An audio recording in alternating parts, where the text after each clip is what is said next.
Saludamos a Eduardo Herrera, director ejecutivo del Consejo Privado Anticorrupción. Deberíamos estar celebrando relativamente que más de 108.000 profesionales de la salud ya han sido vacunados. Esperaríamos llegar a las cifras de Chile, en realidad que ya van 2 millones, ya van vacunando por lo menos con la primera dosis a el 10% de su población, pero estamos enfrascados en este nuevo escándalo, ¿no? Donde casi 500 personas han recibido la vacuna de Sinopharm irregularmente, antes incluso de su aprobación para su uso en el Perú. Hay todo un debate, ahí ya estamos hablando de categorías distintas y por supuesto, señor Herrera, gracias por estar con nosotros.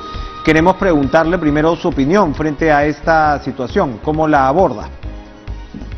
Bueno, muchas gracias por la entrevista. Efectivamente deberíamos estar celebrando y el Perú es un país de constantes escándalos, ¿no?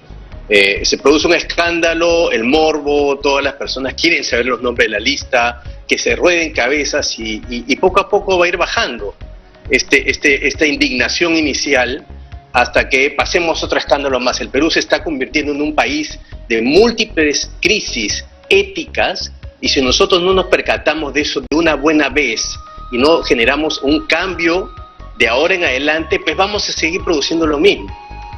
Yo creo que esa es la primera reflexión. Tenemos el ejemplo perfecto, terriblemente perfecto, para mostrar que la corrupción no es solamente un soborno. La corrupción implica un abuso de poder para un beneficio propio.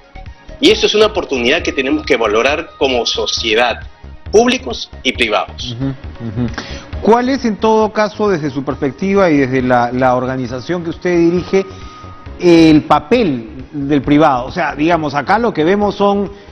bueno, vamos a ver el tema del laboratorio chino, que igual pues sabemos pues es algo que está inmerso, ¿no?, en un tema público, en un tema estatal, pero al mismo tiempo lo que vemos son negociaciones muy reservadas, con cláusulas de confidencialidad, y lo que vemos detrás de esta negociación son hechos abiertamente cuestionables como este.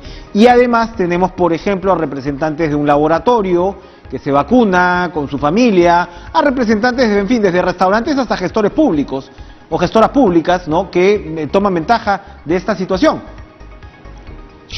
Lo primero que hay que evitar es la satanización y la generalización. Yo estoy viendo en redes mucho que ahora se dice que el sector privado, porque han habido algunas personas que están involucradas en estos hechos, el sector privado ya está todo descalificado para comercializar la vacuna. Y eso es un error, eso es una falacia. Generalizar es una conducta irresponsable, es una conducta antiética. Y nosotros no podemos llegar en esa generalización. Ahora bien, lo que está sucediendo acá es un tema que tiene dos tipos de causas. La primera es que ha habido malos manejos para entrar al proceso de la vacuna. Y lo segundo es que no tanto el tema de la vacuna es reprochable. A ver, cualquier persona en una situación extrema de salud como esta hubiera estado en un auténtico dilema de decir me vacuno o no me vacuno, con la total sinceridad posible. El asunto es no haberlo transparentado, ¿no?, y no haberlo dicho y haber mentido. Entonces ahí dejamos pues todas las normas de transparencia, códigos de éticas. Los partidos políticos están planteando, por ejemplo, puertas giratorias, cláusulas anticorrupción, y la verdad que esa no es la solución. Tenemos que ir hacia algo mucho más profundo. Lamentablemente la ética es abstracta, es un intangible y hay que construirla con mucho tiempo. Educación, plan de valores, meter los aspectos psicológicos en esto, porque el comportamiento humano responde a incentivos.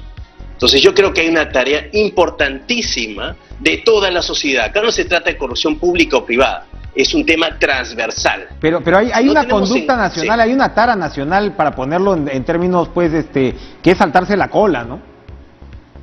Sí, es lo más elemental. O sea, si no el peruano si puede llevar el atajo, lo hace. Y eso no es solamente peruano, es un tema de supervivencia. Entonces lo que hay que entender es que tenemos que generar los incentivos correctos para que no nos convirtamos como unos salvajes, para saltarnos la cola, para llegar al objetivo, porque ese es el mismo mecanismo de la corrupción. Entonces, no hace falta una norma legal, por favor, ahora ya no me saquen una norma legal para esto, porque estamos viviendo una paranoia legislativa. Hay un problema en la realidad, sacamos una norma legal. Miren lo que está pasando en el confinamiento, normas totalmente absurdas que están matando el sector privado. y la generación de riqueza y de subsistencia de las personas. Entonces, esto no es una norma legal. Tenemos que ir mucho más atrás, hacia la reflexión. ¿Cómo se genera la reflexión? Hay que motivarla desde el colegio, desde los cambios actitudinales, desde las empresas para sus recursos humanos. En fin, hay que diseñar toda una estrategia y no quedarnos solamente en lo lírico, porque estas oportunidades ya no se van a volver a repetir, ¿no? ¿Cuál es su opinión sobre, cambiando, digamos, el ángulo del tema, sobre el ingreso o un mayor ingreso del sector privado al proceso relacionado con las vacunas? Hay quienes señalan que precisamente la suerte de estatización de este proceso es lo que de repente recorta la competencia y complica y da pie a que ocurran episodios como este. ¿Usted piensa así también? Yo pienso que mientras más empresa, mientras más posibilidad de generar riqueza y prosperidad exista, es mejor. Mientras mayor libertad, es mejor.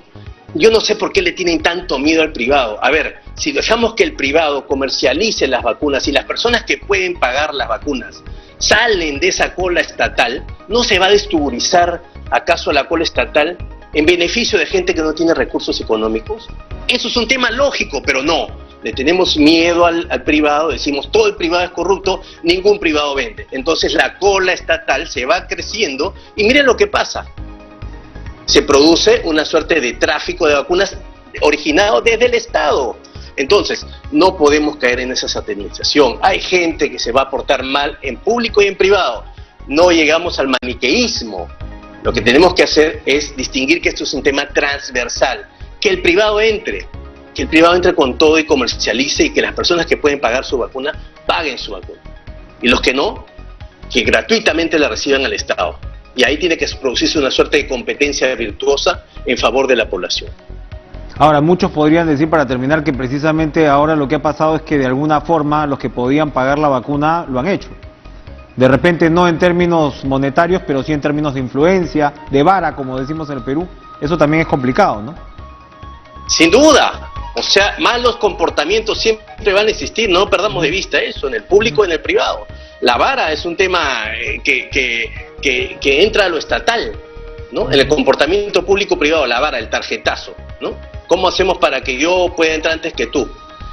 Eso se va a producir en todos lados. En el lado privado también existe, tarjetazo privado para que entren a trabajar algunas personas. Entonces, eso no debe prohibir la actividad privada, de ninguna manera, porque generamos retraso y evitamos que personas que realmente necesitan la vacuna y que no la pueden pagar, sean vacunadas. Muy bien. Eduardo Herrera, director ejecutivo del Consejo Privado Anticorrupción, gracias por acompañarnos. Vamos a pasar de inmediato a conversar con el psicoanalista